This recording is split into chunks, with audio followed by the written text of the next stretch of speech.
Chivos expiatorios, escuchá de 21 a 23 por Radio Megafón, la Casa del Artista Regional Internacional con Frisana y Doctor Mar. Chivos expiatorios, yeah.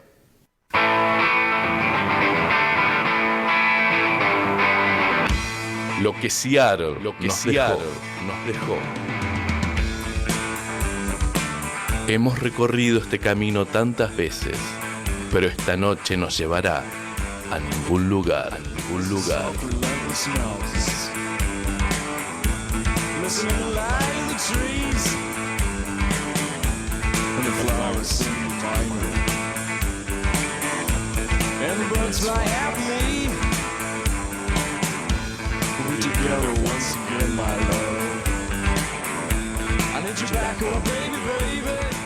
Bien, bueno, arrancamos esta sección que creo que está debutando. Hashtag, a nadie le importa estudiante. Esto se llama Lo que Seattle nos dejó. Y bueno, un poco hablando de la prehistoria del sonido de Seattle, ese sonido que revolucionó, revolucionó un poco el mundo de la música a principios de los 90, sobre todo cuando se masifica y llega a estas latitudes como Latinoamérica y hace que personas de nuestra generación empiece a gustarle un sonido nuevo que rompía esquemas. Bien, pero vamos a hablar de la prehistoria del grunge. ¿Qué pasaba en esa época, en los 80? En los 80, ¿no? Sí, ¿qué estaba pasando antes del grunge que explotó a principios de los 90, a finales de los 80, si querés? Pero ¿qué había antes? Bueno, esto se genera en Seattle, también una ciudad rara, porque la mayoría de la música estaba como explotando en Los Ángeles, si querés, o Nueva York. Siempre han sido los centros urbanos grandes por excelencia donde explota la música. Y de repente aparece una ciudad, como verán por ahí, en el noroeste de Estados Unidos, una ciudad cerquita de Canadá, muy distinto, si querés, en la forma de pensamiento, lo que es el general de lo norteamericano. Se parece más a los canadienses que a los norteamericanos, en cierta forma. Seattle ahí corrí un poquito porque creo que la cámara estaba filmando más... Esa cámara estaba filmando más el océano Pacífico. Bueno, está en el noroeste de Estados Unidos, por ahí. Incluso ahora van a ver una foto donde aparece por ahí Seattle.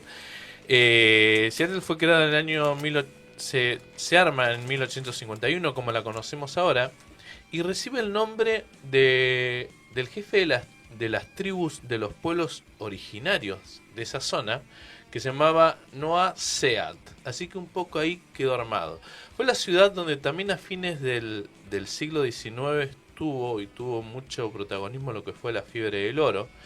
Es considerada la ciudad Esmeralda, y ahí, por ejemplo, surgieron fue un gran desarrollo de los aviones Boeing en la década del 60. El gran desarrollo de Microsoft está ahí. Ahí nació también la famosa marca, podrían auspiciarnos, ahora que hace frío, la famosa marca esta que está acá de cafés, Starbucks, nace ahí. Café. El equipo de... Bueno, si se puede jarabe con agua caliente. Bueno, esa que es de una super cadena a nivel internacional. Bueno, nace también en Seattle. Después está el equipo de básquet, los Seattle Supersonics, que también brillaron mucho en los 90. Una de las grandes personalidades de ese equipo, así como tenía Michael Jordan en los Bulls, estaba Gary Payton. Amazon también surge ahí.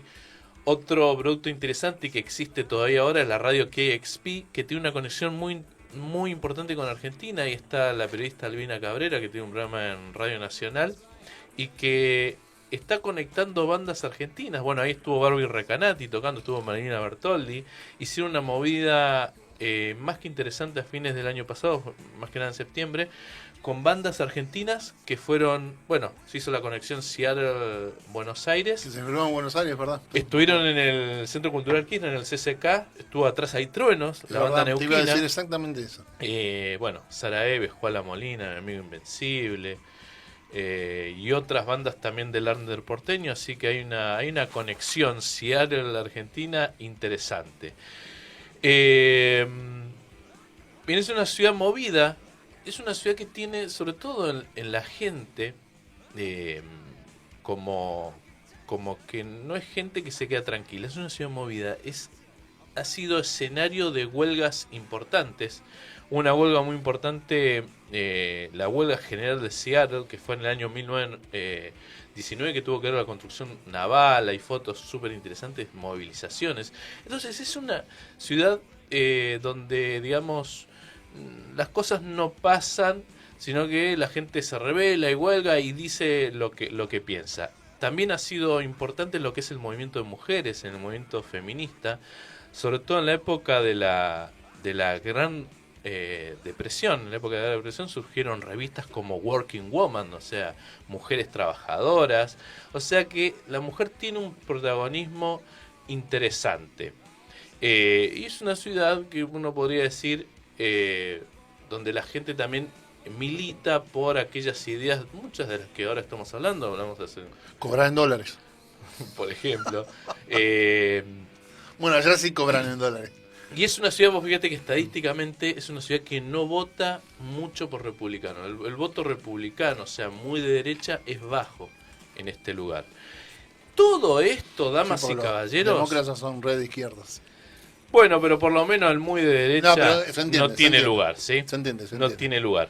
Y esto llevó, toda esta noción de ciudad y toda esta historia lleva al movimiento grunge, que un poco rompió con el hair metal o glam metal o glam rock de esa época, que un poco tenía las letras orientadas hacia el machismo, o sea, quién era más copado sexualmente, ¿no? Ellos vienen a romper con esto y las letras tienen otra cosa, hay un desencanto, disconformidad, sí. Tiene que ver con esto. ¿Qué quiere decir exactamente grunge? Grunge. ¿Tiene que ver con esto mismo? Ahora voy hacia Está bien, ello. perfecto.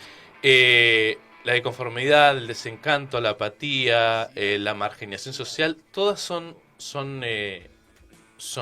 digamos, la lírica de las canciones. Y el grunge, la palabra grunge significa algo sucio. Y el que más o menos la popularizó fue a partir de una revista que en esa época Mark Arm, que fue uno de los precursores del sonido de Seattle, él era una banda que se llama Green River, ahí en el año 1984, que ahí había integrantes de Pearl Jam. Ah, claro. Y Mark Arm después arma a Matt Honey, y el chabón le escribió a la revista en una entrevista que, bueno, le decía, esto es grunge puro, decía. Como que ahí empieza esto, porque no era punk, no era metal, era algo distinto. Esto es grunge puro ruido de fondo, pura mierda. Esas fueron las palabras que más o menos llevan a la palabra grunge. Es lo sucio, porque si... Bien de garage. Bien de garage y mucha distorsión, eso es lo que caracterizó este movimiento. Bueno, que los pedales, la mugre, los pedales muy sucios, los pedales de guitarra fueron los que fueron dando vida a esto, ¿sí? También grabaciones en vivo, que si vos ves más o menos en general, o por lo menos la música que estaba en el mainstream de la época, era todo muy arreglado, todo muy correctito. Esto viene a romper, y bueno, viene también, tiene toda esta cosa media punk, ¿no? Bueno, ¿qué bandas había en esta época? Bueno, estaban los Fatbacks, que nacen en el año 1969. Fueron más o menos lo que escuchaban estos muchachos que después formaron Nirvana, Pearl Jam, Alice in Chains, Soundgarden. Las bandas que sonaban en esa época en los bares, que tampoco era una locura, porque tocaban para 2 o 3, poca gente. Estaban los Fatbacks, estaba Kurt Trable, Skin Yard, que era la banda de Jack Endino, quien fue productor de los primeros discos de las bandas grunge. De hecho, produce el Bleach de Nirvana, que fue el primer disco en estudio que lo grabaron en un par de días. Jack Endino, que además tiene conexión argentina, porque Jack Endino, latinoamericana en general, editó el álbum de Banda de la Muerte, el álbum 88-94 que salió hace un par de años, y también de una banda chilena que se llama Yajaira. Jack Endino estaba justo dando una vuelta, dando charlas, y se acercaron los pibes. Está disponible la entrevista al cantante de Banda de la Muerte en el canal de Chivos Expiatorios. Él cuenta esta historia. Estaba ahí Jack Endino tranqui dando charlas, y le acercan este material y el tipo dijo: lo grabo, esto es música verdadera. Bueno, el gusto de Jack Endino, ¿no? La música más visceral, si querés, ¿no?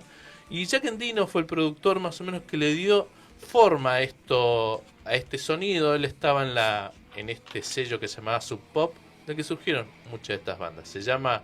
Muchos lo llaman el padrino del grunge. Bueno, Skin Yard, esta banda de 1985 en el que estaba Matt Cameron, que después agarró la bata en Soundgarden, por ejemplo, y estaba Barry Martin, que después agarra la bata en Screaming Trees. Así que todos relacionados, todos más o menos amigos, y fueron dándole onda a lo que fue este movimiento. U-Men es otra de las bandas que pegaba en la década del 80, nace en 1981, una onda más garage y post-punk y medio dark, muy oscura, que me lleva más al sonido de Manchester oscuro también, allá, bueno, en la década del 80, que fue como muy oscura en música, ¿no? Bueno, Los ingleses tenían Thatcher, los norteamericanos tenían Reagan. parte de algunos de los temas que hablábamos de la trilogía del Corneto tienen que ver con esa época también. Claro, tal cual, desocupación y mucho de esto, ¿no? Bueno, también acá desocupación, bardo, y la música contaba toda esta cosa que no había esperanza, esa esperanza que habían tejido el sueño americano no existía tanto, ¿no? Esta es la música de la generación X, las X Generation, que medio que abarca de los 60 a los 80, y después ya vienen los millennials del 80 en adelante, y después ya vienen los centennials, la generación Z, ¿no? Por hablar un poco de generaciones. Y la generación que antecede a la generación X serían los baby boomers, que fue después de lo que fue la Segunda Guerra Mundial. Nosotros somos del último resabio de la generación X. Puede ser, es como medio, nosotros estamos en generación 79. X y millennial, ahí estamos. Somos 79, Carlitos. Sí, epa, que somos viejos. Bueno, todas estas bandas formaban parte de la movida pre-grunge, y los Melvins fueron también los grosos. De hecho, Dale Crover, el batero, tocó Nirvana al principio. De hecho, tenía una banda con Kurt Cobain de Nirvana que se llamaba Fecal Mother, materia fecal. Y Dale Crover, el batero de Melvin, también tiene una conexión argentina. Fue el productor del segundo disco de los Natas, Ciudad de Brahman. Bueno, y uno de los temas conocidos que hemos pasado mucho acá en Chicos Expiatorios, que es Meteoro 2028, está producido por este señor Dale Crover. Medio que los Natas se emparentan un poco con el señor de Seattle. O sea que Seattle y Argentina no hay paso intermedio, medio que hay conexión directa. Somos peste los Eso es argentinos. interesante. Con esto la música nos acuerda cuando hay algún accidente, una tragedia en el mundo, estamos enseguida ya buscando a ver si no hay algún argentino. Y por lo general a veces habla Carlos, testigo de los hechos, el chabón está en otro pueblo, pero igual sale a hablar, ¿viste? Esas cosas. Sí, mira, interesante también la historia de Franz Farmer, una que Kurt Cobain en su último disco Inútero habla de ella en Franz Farmer Will Have Her Revenge in Seattle, un tema que se llama Franz Farmer tendrá su revancha en Seattle. Fue una actriz feminista, antisistema, muy bardeada por la época, una actriz de los 30 y 40, actriz de Seattle, y que fue homenajeada también por el grunge. Bien, vamos a ir cerrando porque ya tenemos que irnos. ¿Quiénes son de Seattle? Bueno, Jimi Hendrix, que no fueron del movimiento grunge, pero son de Seattle. Duff McKagan, Queensrÿche, la banda Nevermore, la banda Sun, una gran banda de drone. Kenny G es de Seattle. ¿Tron? De drone, sí. De President of the United States of America, Sunny Real Estate, Band of Horses y Modern Mouse son bandas que no son de grunge, pero son de Seattle.